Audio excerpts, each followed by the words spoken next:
ये स्थिति है सरकारी व्यवस्था का, जहां पर बिहार सरकार जल संसाधन मंत्री, आपदा मंत्री हो, यहाँ के जिला पदाधिकारी हो या यहाँ के एसडीओ हो, हर पदाधिकारी से लेकर के मंत्री तक सिर्फ एक ही रटाया हुआ बात कहेगा कि हम हर बाढ़ पीड़ितों के साथ हैं। सरकारी खजाने पर बाढ़ पीड़ितों का पहला अधिकार है, लेकिन ये देखिए, ये बाढ़ पीड़ितों के साथ पहला उनका अधिकार किस तरह से है कि 100 रुपये के लिए, अनाज के लिए ये लोग 200 रुपये किराया दे करके शिवनगर से अभी ऑटो से तिरमुहान आए हैं, फिर तिरमुहान से नाव की यात्रा करते हुए ये लोग अपने गांव तक जाएंगे। ये विडम्बना है शाहपुर पंचायत के हथियारवा का, जहां हमारे पास मुखिया के पति थे। उनका भी कहना है कि आवेदन देने के बावजूद यहाँ की अंचल अधिकारी कोई सरकारी नाव की व्यवस्था अभी तक नहीं करा पाई है, जबकि 15-20 दिन पहले भी यहाँ बाढ़ की स्थिति उत्पन्न हो गई थी। बेनीपट्टी प्रखंड में एक बार फिर से बाढ़ की दस्तक दे रही है और अभी हम शाहपुर पंचायत के हथियारवा गांव तक जाने के लिए जो एक पांव चलने वाला गड्ढानुमा पथ है, इसको पथ नहीं कहा जा सकता है, क्योंकि यह पूरी तरह से मिट्टी भरा हुआ है। जहां हल्की भी बारिश होने पर या नदी में पानी आ जाने के बाद इन लोगों का पूरा रास्ता बंद हो जाता है। और हथियारवा के कुछ लोग सरकारी खाद्यान्न के लिए शिवनगर के पीडीएस दुकान पर गए थे, जहां से ये लोग खाद्यान्न उठाव करके तिरमुहान पुल के समीप आए हैं, फिर वहां से किराया दे करके ये लोग गांव जा रहे हैं। इन लोगों से हम बात करेंगे और पूछते हैं कि इनके गांव की स्थिति क्या है, चूँकि इनके गांव में अभी जाने के लिए आवाजाही के लिए कोई साधन नहीं है। प्राइवेट कुछ नाव हैं जो चल। क्या नाम है आपका? लालू देवी। क्या करने के लिए आप बाहर आई थी? रास्ता के लिए राशन लेवे के लिए। कहाँ से राशन लेकर के? शाहपुर से लिए शिवनगर से। अच्छा, कितना अभी जो आपके पास में अनाज है नाव से जा रही है, कितना किराया अभी लगेगा? 100 रुपया। 100 रुपया। आपको कितना किराया लगेगा? क्या नाम है? 100 रुपया। 100 रुपया किराया लगेगा। हाँ। की नाम छे? देवी देवी। अहाँ कतऽ आयल छलिए? शिवनगर राशन लाबे। राशन लाबा? तो कते के राशन होला? राशन के कतेक रुपया ले लगा पीडीएस? 110 रुपया। और किराया कते लागत नाव के? नाव के 20 रुपया। 20 रुपया अनाज के लोड केला के बाद? अच्छा, तो ये है इन गरीबों की स्थिति, जहां 230 रुपये की सरकारी खाद्यान्न के लिए 100 रुपया इन लोगों को नाव का किराया लग रहा है। और हमारे पास निवर्तमान मुखिया के पति कमल बैठा है। कमल जी, इन लोगों की स्थिति क्या है? अभी आप गांव से घूम करके आए हैं, पता लगा कि आप हथियारवा गए थे, वहाँ की स्थिति क्या है? सर, यहाँ का जो स्थिति है सो चारों तरफ पानी से घेरा हुआ है, कहीं कोई रास्ता पैरा नहीं है। हम नाव पार किए हैं, यहाँ प्राइवेट नाव है जो हमसे भी 10 रुपया मांग किया गया है। और ये लोग जो खाद्यान्न लेकर के आ रहे हैं, जो एक तो अनाज का पैसा लगा, दूसरी है टेम्पू भाड़ा लगा, और यहाँ 100 रुपया नाव का देना पड़ता है।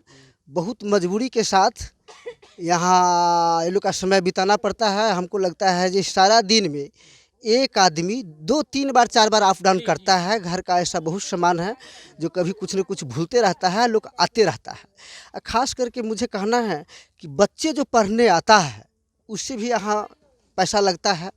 गार्जियन बड़ा कष्ट में है। और हम सीओ से भी आवेदन किए, रिक्वेस्ट किए जो हमारे पंचायत में हथियारवा गांव में नाव दीजिए, लेकिन सीओ साहब हमारी बात को नहीं बुझे। कहाँ, क्या नाम है आपका? बालबोध राव हथियारवा। घर कहाँ है? हथियारवा है। आपके गांव में अभी जाने के लिए कोई दूसरा साधन है? कोई दूसरा साधन नहीं नाव के सिवा। ये नाव तो प्राइवेट है, निजी है ना? नहीं, निजी नाव है। हम लोग भाड़ा देकर हम लोग पार होते हैं। दिन भर में आप लोग कितने बार गांव से बाहर आते हैं?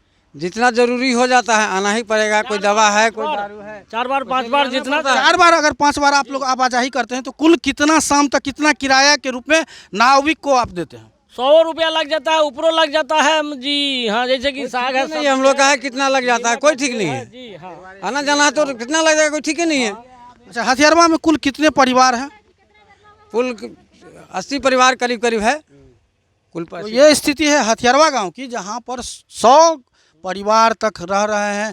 लेकिन इनके लिए अभी भी, आज हम बात कर रहे हैं बुलेट ट्रेन की। बुलेट ट्रेन की तो छोड़िए साहब, यहाँ एक सड़क और पुल का निर्माण हो जाए ताकि हथियारवा का कल्याण हो। इसके लिए किसी भी सत्ताधारी के नेताओं को ना तो विधायक को समय है, ना यहाँ के एमपी को समय है। ये स्थिति है हथियारवा का। क्या नाम है? उमेश कुमार मेरा नाम है। हम लोग एसडीओ से एक बार आवेदन किए हुए थे। तो यहाँ पर है जो 100 घर शाहपुर पंचायत में पड़ता है और 100 घर करहरा पंचायत में पड़ता है। इससे ज़्यादा ही मानिए, अब माने आगे डेवलपमेंट होता है तो बढ़ता ही है ना। तो क्या हुआ, जो हम लोग सीओ के पास गए ना, मुखिया जी साथ में थे और 5-6 आदमी हम लोग गांव के थे, माने नए नए लड़का सब थे, नवजुवक लड़का सब थे। तो हम बोले सीओ को कि से हम लोगों का नाव आने जाने में दिक्कत होता है, हम लोगों को नाव दीजिए। से आज तक कभी ऐसा नहीं हुआ है जो शाहपुर पंचायत को आपने नाव दिया है। तो वो बोले कि ठीक है, से हम देखते हैं। तो देखी, लेकिन वहाँ पे कोई नाव तो इशू हुआ ही नहीं था, तो रहेगा क्या। तो बोला क्या, ठीक है हम कल नाव भेजते हैं। इसके बाद में जब वो कल हो करके हम लोग उसको, कल नहीं परसों हो करके हम लोग उसको फ़ोन किए, तो बोले कि से आप नाव नहीं भेजे। तो बोले कि से नाव नहीं जाएगा, से आप लोग आगे बात कीजिए। फिर विधायक को फ़ोन किया तो विधायक भी यही बात बोला कि से अभी नाव नहीं आया है, जो हम लोग कहाँ से दें। तो यही बात है, और आने जाने का रास्ता नहीं है, इसके कारण हम लोग इस नाव में जाना आना पड़ता है। और बच्चे सबको भी 10 रुपया देना पड़ता है, जो पढ़ने के लिए आता भी है तो उसको भी देना पड़ता है। और रात को तो हम लोगों का कोई साधने नहीं है, तो हेल के पानी हेल करके कहीं भी हम लोग जाते हैं।